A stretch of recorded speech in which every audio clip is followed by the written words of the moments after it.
Lakini akiba ya aina ya pili ni akiba ya mtaji. Akiba ya mtaji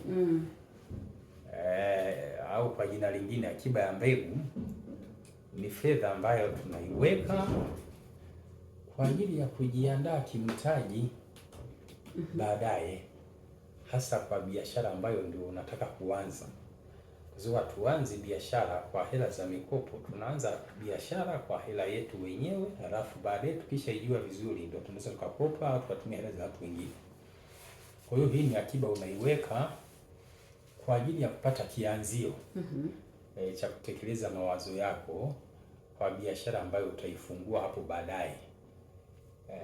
Kwa hiyo inaitwa ni fedha mbegu, fedha za mbegu au fedha za mtaji, ambayo sasa tunasema kwa kila fedha unayoipata iwe nyingi au kidogo, utenge 10%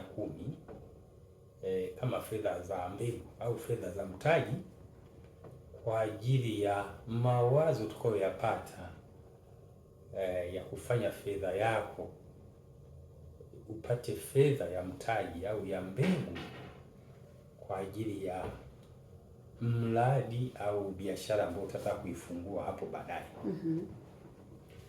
Kwa hiyo ni maamuzi ya kwanza tunasema ni maamuzi ya kwanza ya kufanya fedha yako iwe ulinzi kwa kuifanya iwe akiba.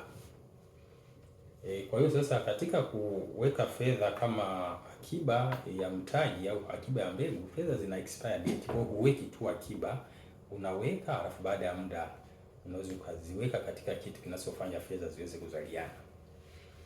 Sasa hayo ni maamuzi ya kwanza, na maamuzi ya pili tunayofanya juu ya fedha ya hapa duniani ni maamuzi ya kuua pesa. Kuua pesa. Fedha zina uhai, zinaitwa currency. Currency maana yake ni kitu kiko katika mwendo. Kwa mfano umeme ni currency, ukikatika pale currency inakuwa imekufa. Kwa hiyo fedha na zenyewe uhai wake ni mzunguko. Sasa kuua fedha ni kuitumia pesa. Yaani kwa mfano ukiwa na shilingi 10,000 ukanunua kilo moja ya nyama ukala, ile 10,000 haipo tena. Ni sawa umepata chakula na nini, lakini hiyo 10,000 haipo tena, maana yake hapo umeua pesa. Sasa kuua pesa ni mbaya? La hasha, kuua pesa si mbaya.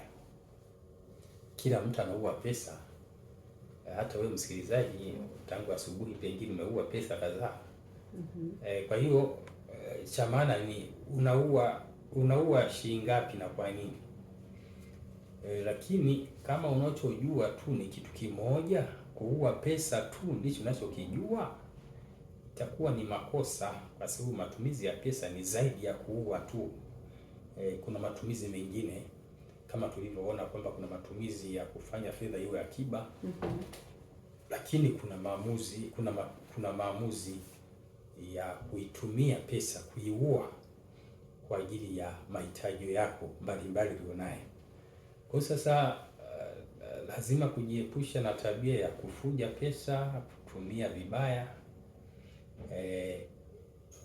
ili kwamba fedha yote isiishie kule kwenye matumizi. Yaani kwa mfano ukipata 100,000 ukala 100,000, maana yake umeua pesa. Haina uhai tena. Sasa hapo inakuwa sio sahihi. Na maamuzi ya tatu tunayoyafanya juu ya pesa ambazo tunazipata ni maamuzi ya kufanya fedha izaliane au iongezeke na kuwa nyingi, iweze kuzaliana mchana na usiku. Tukiwa tumelala izaliane, tukiwa tumeamka izaliane, tukiwa tumesafiri izaliane, na wakati mwingine tukiwa tumekufa pia iweze kuzaliana, lakini kufanya fedha iweze kuzaa na kuongezeka kuwa nyingi. Kwa hiyo maamuzi hayo pia tunayafanya. Sasa haya ni maamuzi yanayohusu uwekezaji. Kuiweka fedha yako katika mfumo ambao inaweza kuzaa ukiwa umesafiri, ukiwa haupo, lakini pesa yako inaongezeka bila kulazimika uwepo kazini moja kwa moja. Kwa hiyo sasa unafanyaje katika maamuzi ya kufanya fedha yako izaliane? Moja, unaweza ukaamua kuwa mmiliki wa biashara. Kuna tofauti kati ya kuwa mmiliki wa biashara na kuwa mfanyabiashara. Mfanyabiashara maanake unaenda kazini, unafanya hiyo biashara. Kama haupo na biashara haifanyiki, yani umejiajiri. Ukifunga, ukienda kulala unafunga biashara. Lakini ukiwa mmiliki biashara maanake ni biashara ambayo inaendelea kufanyika, unaajiri wafanyakazi na wanafanya kazi, kwa hiyo hulazimiki kuwepo kazini moja kwa moja ili kusimamia biashara hiyo. Lakini siku hizi kuna mifumo ya biashara ambayo iko kwenye mitandao, ambayo unaweza kuwa na bidhaa za kidijitali unazoziuza kwenye simu yako. Unauza mafunzo, unauza kozi, unauza vitabu vya kidijitali, unauza masuluhisho mbalimbali, na uko unalipwa hela bila kulazimika kuwepo kazini. Huko nyumbani kwako tu na simu yako, labda na msaidizi mmoja, ukawa unafanya pesa yako inaongezeka. Lakini pia siku hizi kuna wigo wa uwekezaji. Kuna kampuni zinauza hisa zao, mabenki na biashara zingine. Unaweza kununua hisa kwenye kampuni, anafikia mwisho wa mwaka unaenda kuchukua, wanakupa gawio au unajiunga, hata unajiunga vyama vya akiba na vya mikopo sakosi, kila mwaka unapata gawio la fedha yako uliyowekeza pale. Kwa hiyo hutalazimika kwenda kazini, lakini utakuwa unaingiza hela pasina kwenda kazini.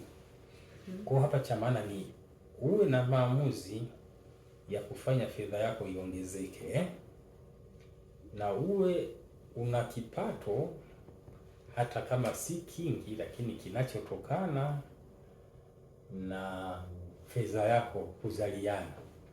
Kwa mfano, hata ukijenga nyumba ukaweka wapangaji, huendi kila siku kwenye nyumba yako, hapana, bali kila mwezi au kila baada ya muda fulani unapata pesa bila kulazimika kushinda kwenye nyumba yako kusimamia, hapana. Ni pesa ambayo inaingia. Kwa hiyo uwe una kiwango cha pesa ambacho kinatokana na fedha yako kuzaliana yenyewe. Fedha zinazotokana na uwekezaji wa fedha katika jambo fulani. Kwa hiyo hayo ni maamuzi ambayo unaketi chini, unafikiria na unaamua. Bado tuko mwanzoni mwa mwaka 2026 na unaweza ukafikiria ukaweka fedha katika hali hiyo inayofanya pesa yako iweze kuzaliana.